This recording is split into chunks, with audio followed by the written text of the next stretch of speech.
जय श्री कृष्ण। राधे राधे। मित्रों, 11मो अध्याय एटले के विश्वरूप दर्शन योग आपणे पूर्ण कर्यो अने हवे 12मा अध्यायनी शरूआत करीए। गीताजीना जे 3 राजमार्ग छे एमां एक कर्म मार्ग छे, बीजो भक्ति मार्ग छे अने त्रीजो छे ज्ञान मार्ग छे। 1 થી 6 भक्ति मार्ग कर्म मार्ग અને 7 થી 12 જે ભક્તિ માર્ગ છે એમનો આ 12મો અધ્યાય આપણે શરૂઆત કરવા જઈ રહ્યા છીએ। તે ભક્તિ માર્ગનો છેલ્લો ભક્તિ યોગ છે। આ અધ્યાયનું નામ ભક્તિ યોગ છે।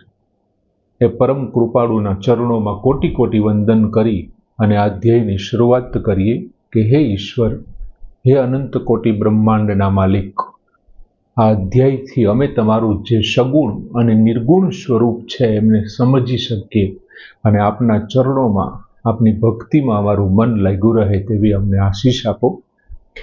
બીજું, 12મા અધ્યાયની શરૂઆત અર્જુન કરે છે, એટલે કે અર્જુન ઉવાચથી 12મા અધ્યાયની શરૂઆત થાય છે।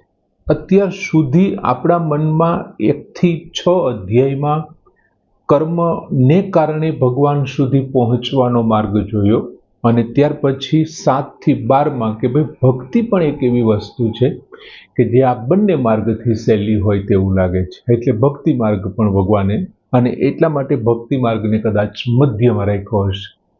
અને પહેલા જ શ્લોકમાં 12મા અધ્યાયમાં ભક્તિ યોગના પહેલા શ્લોકમાં અર્જુન ભગવાનને પ્રશ્ન કરે છે।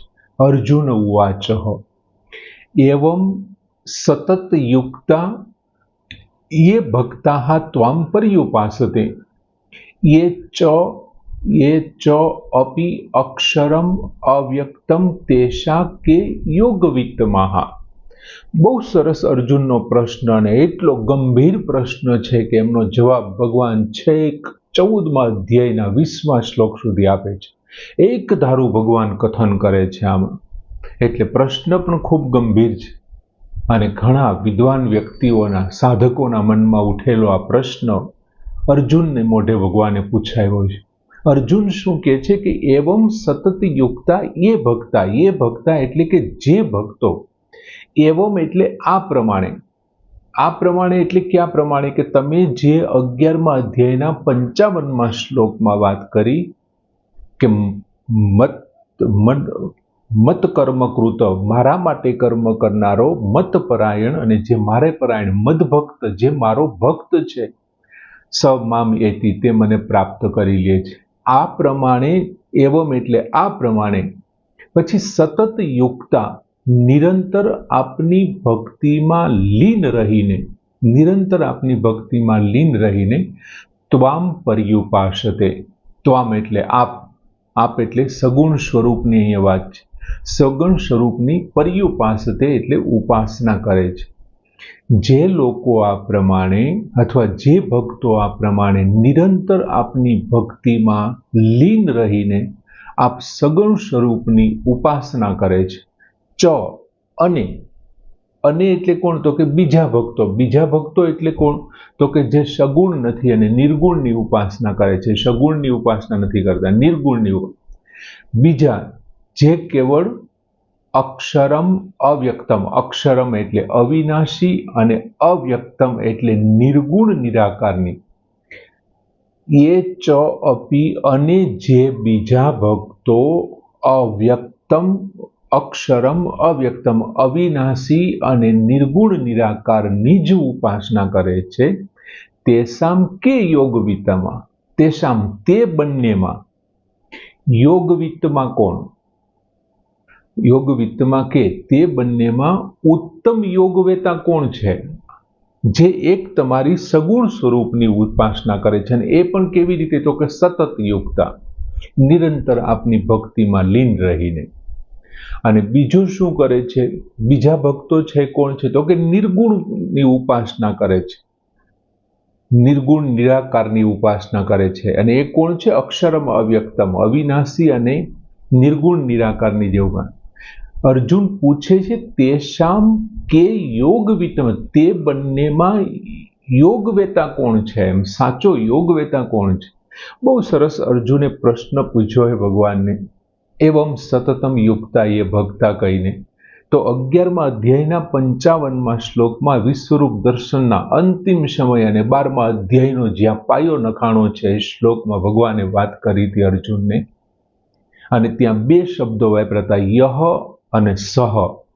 તો કે જે મત કર્મ, જે મારા માટે કર્મ કરનારો છે, યહ મત ભક્ત, મત પરાયણ, જે મારે પરાયણ છે અને જે મારો ભક્ત છે. એ જ સાધકને માટે અહીંયા જે શબ્દ વપરાણો છે એમાં એ ભક્તા વાપરો છે કે જે ભક્તો, તમે ત્યાં જે યહ અને સ શબ્દ, સ મામ એતિ, તે મને પ્રાપ્ત કરે છે, એ સાધકને માટે અહીં એ ભક્તા શબ્દ વાપર્યો હતો. હવે એવમ એટલે આ પ્રમાણે, તો કે આ પ્રમાણે એટલે 55મા શ્લોક પ્રમાણે જે સતત જે કંઈ કર્મ કરે છે બધા જ ભગવાન માટેના કર્મ છે, સતત ભગવાન પરાયણ રહે છે અને જે ભગવાનનો ભક્ત છે કે હું ભગવાનનો છું અને ભગવાન મારા છે એવું માનીને જે સતત યુક્તા, એટલે કે સતત યુક્તા એટલે શું, તો કે જો એ કંઈ પરમાર્થને લગતું કામ કરે, દાન છે, પુણ્ય છે, યજ્ઞ છે, વ્રત છે, જપ છે, તપ છે, આ કોઈ પણ પરમાર્થને લગતું કામ કરે કે પછી કોઈ વ્યવહારિક કામ કરે, વ્યવહારને લગતા વિવિધ પ્રકારના, કે પછી આજીવિકાને લગતું કામ કરે, પોતાના નોકરી ધંધા આ તે જે કંઈ કામ કરે, વ્યવહારિક હોય, શારીરિક હોય, આજીવિકાને, આ બધી ક્રિયાઓમાં એ શું કરતો હોય, તો કે ભગવાન સાથેનો સંબંધ ચાલુ રાખતો હોય, સતત ભગવાનમય હોય, મત પરાયણ, પછી મનમત કૃત, મારા માટે જ જે કર્મ કરતો હોય, બધી ક્રિયાઓ ભગવાનને સમર્પિત કરીને કરતો હોય. ભગવાને તેવું કીધું, મદ ભક્ત, આવો જે મારો ભક્ત છે, સ મામેતી, તે મને પ્રાપ્ત કરી લે છે, એવું 55મા શ્લોકમાં 11મા અધ્યાય. એવમ એટલે આ પ્રમાણે અર્જુન કહે છે જે આ પ્રમાણે કાર્ય કરતો હોય, જેની પારમાર્થિક, વ્યવહારિક, આજીવિકાની કે સાંસારિક બધી જ ક્રિયાઓ ભગવાનને હોય. હવે સાધક જ્યારે પારમાર્થિક ક્રિયાઓ કરતો હોય ત્યારે ક્રિયામાં ભગવાન સાથે એમનો સંબંધ જોડાયેલો હોય. હું દાન કરતો હોઉં ત્યારે મારા મનમાં ભગવાન હોય, જપ કરતો હોઉં ત્યારે ભગવાન હોય, પુણ્ય કરતો હોઉં અથવા વ્રત કરતો હોય ત્યારે મારો સંબંધ કોની સાથે જોડાયેલો છે, ભગવાન સાથે. પણ જેવું મારું ઉદ્દેશ્ય બદલે છે, જ્યારે માણસનું ઉદ્દેશ્ય બદલે છે, એટલે કે પૈસા કમાવા માટેનું ઉદ્દેશ્ય આવે છે, ત્યારે શું થાય છે, ત્યારે ભગવાન સાથેનો સંબંધ આપણે તોડી અને કોની સાથે સંબંધ બાંધીએ છીએ, સંસાર સાથે સંબંધ રાખે છે. જ્યારે વ્યવહારની વાત આવતી હોય, વ્યવહારના કર્મો આવે ત્યારે સંસાર સાથેનો સંબંધ તોડી અને આપણે વ્યક્તિ સાથેના સંબંધમાં જોડાઈ જઈએ છીએ. અને આ જ મોટી ભૂલ છે, ભગવાનની દ્રષ્ટિએ આ મોટી ભૂલ છે કે ભગવાન સાથેનો સંબંધ આપણે, જેમ ઉદ્દેશ્ય ભગવત પ્રાપ્તિનો હશે ને તો ક્રિયા ગમે તે થતી હશે. તમે એક વખત મનમાં ભગવાનને પ્રાપ્ત કરવાનો ઉદ્દેશ્ય નક્કી કરી નાખ્યું, પછી ક્રિયા પારમાર્થિક હોય, વ્યવહારિક હોય, સાંસારિક હોય કે શારીરિક, ગમે તે ક્રિયા હોય, ભગવાન સાથે જ સંબંધ છે દ્રઢ રહેશે. અને આ ભક્તિનો મુખ્ય અને મુદ્દો એ છે કે સંબંધ ભગવાન સાથે.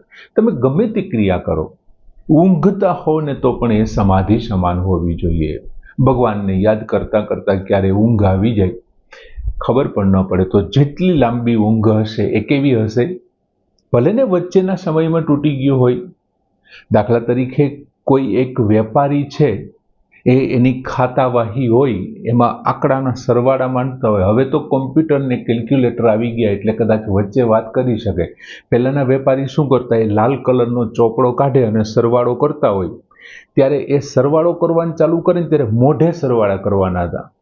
એટલે કોઈની સાથે વાત કરે ને તો ભૂલાઈ જાય કેટલો થયો તો સરવાળો, એટલે વાત પણ નહીં કરે. કોઈક અવાજ કરશે, કોઈ બોલાવશે તો આમ ઈશારો કરી દેશે અને સરવાળામાં એટલો તલ્લીન થઈ જશે કે એ શું કામ સરવાળો કરે છે એ પણ ભૂલી ગયો હશે, એ શું છે એ પણ ભૂલી ગયો હશે. અને જેવો સરવાળો પૂરો થશે ને ત્યારે એમને યાદ આવશે કે આ ખાતાવાહી છે અને હું વેપારી છું. પણ એનો અર્થ એવો નથી કે સરવાળો કરતો હતો ત્યારે એ વેપારી નહોતો, એ વેપારી હતો એટલે તેને સરવાળો ચાલુ કર્યો. એમ ગમે તે કામ કરો, તમે શરૂઆતમાં અને અંતમાં જો તમે ભગવાન સાથે જોડાયેલા, પછી ભલે એ કામની અંદર તમે પરોવાઈ જાઓ, જેમ સરવાળો કરવામાં પરોવાઈ ગયા, તો પણ એની સાથેનો સંબંધ ચાલુ જ રહેશે. એમ તમે ઊંઘના છેલ્લા ક્ષણે જો ભગવાનનું નામ રટન કરતા કરતા કદાચ તમે સૂઈ ગયા અને 12 કલાક કે 8 કલાક 6 કલાક જે કંઈ તમે ઊંઘ પૂરી કરી અને જાગ્યા છો અને ફરી પાછા ઉઠતા આવે ભગવાનનું નામ લ્યો છો, તો આ 6 કલાક એ તમારી આધ્યાત્મિક જ ગણાશે, તમારી શારીરિક નહીં ગણાય, ઊંઘ નહીં ગણાય, એ શારીરિક. આમ જ્યારે કર્મની અંદર તલ્લીનતા છે એ વિસ્મૃતિ નથી. તમે સરવાળા કરવામાં તલ્લીન થઈ ગયા, તમારી ગાઢ નિંદ્રા થઈ ગઈ, એ વિસ્મૃતિ નથી, એ કદાચ સમાધિનું બીજું રૂપ છે. અહીં બીજું લખ્યું છે ત્વામ પર્યુપાસતે, તમારી જે ઉપાસના કરે છે ભગવાનના બધા સ્વરૂપો, જેને આપણે સગુણ સાકાર સ્વરૂપ કહે છે. દરેક અવતારમાં ભગવાને જે રૂપ ધારણ કર્યા છે, એ પછી રામ હોય, એક કૃષ્ણ હોય, મહાદેવ હોય, જે કોઈ હોય તે, જેને ભક્તો અનેક નામથી અને અનેક રૂપથી ઓળખે છે, તો આમ પર્યુપાસતે, એ રૂપની ઉપાસના કરે છે. કોઈ રામની કરે, કોઈ કૃષ્ણની કરે, જેને જે ગમતા હોય તે પર્યુપાસતે. પર્યુપાસતેનો અર્થ થાય પરિહિ ઉપાસતે, પરિતઃ ઉપાસતે, ચારે બાજુથી, પરિતઃ ચારે બાજુથી સારી રીતે જે ઉપાસના કરે છે. સારી રીતે ઉપાસના કરવી એટલે શું? દાખલા તરીકે કોઈ પતિવ્રતા સ્ત્રી છે, એ પોતાના પતિની સેવા કરે છે. ચાલો, એ પતિવ્રતા સ્ત્રી છે, એ સ્ત્રી પતિની સેવા કરે છે, એમની સેવા વૃત્તિ થઈ. પછી પતિ જ્યારે કમાવા માટે બહાર ગયો છે, ત્યારે પતિ સાથેના સંબંધો કોની સાથે છે? તો કે પતિના માતા પિતા સાથે છે. તો પતિને યાદ કરી અને એના માતા પિતાની સેવા કરે છે. જો માત્ર પતિનો એમની સાથે સંબંધ છે, પતિના નાના ભાઈ સાથેનો સંબંધ છે, પતિના મોટા ભાઈ સાથેનો સંબંધ છે, મારે એમની સાથે કોઈ સંબંધ નથી, પણ પતિને એની સાથે સંબંધ છે ને, એટલા માટે પતિની સેવા છે. એ પતિના માતા પિતાની સેવા એ કોની સેવા છે? તો કે પતિની સેવા છે. પતિની ગેરહાજરીમાં પતિને યાદ કરીને એમને ભાવતી રસોઈ બનાવવી કોની સેવા છે? પતિની સેવા છે. પતિના વસ્ત્રો સાફ કરવા, વસ્ત્રો ધોવા, પતિના સંબંધીઓની સેવા કરવી, આમ બધી રીતે આને કહેવાય પર્યુપાસતે. પરિતઃ ઉપાસતે, ચારે બાજુથી સારી રીતે જે ઉપાસના કરે છે. અને એ જ પ્રમાણે ભગવાનને યાદ કરી અને કોઈ વ્યક્તિ છે, કોઈ પ્રાણીની સેવા કરે કે ભાઈ આ ભગવાનનો બનાવેલો છે, તો હું આમની સેવા કરું છું, એ ભગવાનની જ સેવા છે. કોઈ વૃક્ષને પાણીની ડોલ નાખી દો, એક પાણી પીવડાવી દો. મે મહિનાના ધોમધકતા તડકામાં કોઈ વૃક્ષ લંઘાઈ રહ્યું હોય અને તમારી ઘરેથી કે ક્યાંયથી સિંચી અને તમે પાણી નાખી દો. જેમ પતિના સગાની સેવા એ પતિની સેવા છે, એમ ભગવાનની બનાવેલી આ સંસાર, ભગવાનના બનાવેલો આ સંસાર છે. અને સંસારની સેવા છે, નિઃસ્વાર્થ ભાવે સંસારની સેવા છે, એ ભગવાનની સેવા છે. અને એને પર્યુપાસતે, પરિતઃ ઉપાસતે એમ કહેવાય. આ જે સ્વરૂપ છે, આ જે ભક્તો છે, કોણ છે? સગુણ સાકારની ઉપાસના કરવાવાળા. પછી અર્જુન એવું પૂછે છે કે યે ચ અપી અક્ષરમ અવ્યક્તમ, એ અને કે જે અક્ષરમ એટલે અવિનાશી, અવ્યક્તમ એટલે નિર્ગુણ નિરાકાર, એમના માટેનું એ ચ અક્ષર અવ્યક્તમ એ નિર્ગુણ નિરાકારના જે સાધક છે એમના માટે છે. હવે અક્ષર એટલે શું? તો કે ક્ષય વગર, જેમનો ક્યારેય ક્ષય નથી થતો, સહેજ પણ ક્ષય, જેમની અંદર કોઈ ઉણપ નથી આવતું. આવડા મોટા અખિલ બ્રહ્માંડને ભગવાને પોતાનામાંથી બનાવ્યો છે, છતાં ભગવાન હતા એવા ને એવા છે, એમાં કોઈ જાતની ઉણપ નથી, કે માટી ઓછી નથી થઈ, કેમ કે સચ્ચિદાનંદ બ્રહ્મ સ્વરૂપ છે અને અવ્યક્ત છે. અવ્યક્ત એટલે જે વ્યક્ત નથી થતું ને તેવું, જે મન અને બુદ્ધિ અને ઇન્દ્રિયોનો વિષય ન બની શકે, જેને વ્યક્ત જ નથી થતું, તો મન આંખો જોવાની નથી, એમનું વર્ણન નથી થઈ શકવાનું, તો એ મન પકડે છે કેવી રીતે? કેમ કે મન છે એ તો મન, બુદ્ધિ, ઇન્દ્રિયો તો પ્રકૃતિના વિષયો છે અને પ્રકૃતિમાંથી ઉત્પન્ન થયા છે, તો પ્રકૃતિથી અતીત એવા એ બ્રહ્મને ક્યાંથી પકડી શકવાના? અવ્યક્તને ક્યાંથી પકડી શકવાના?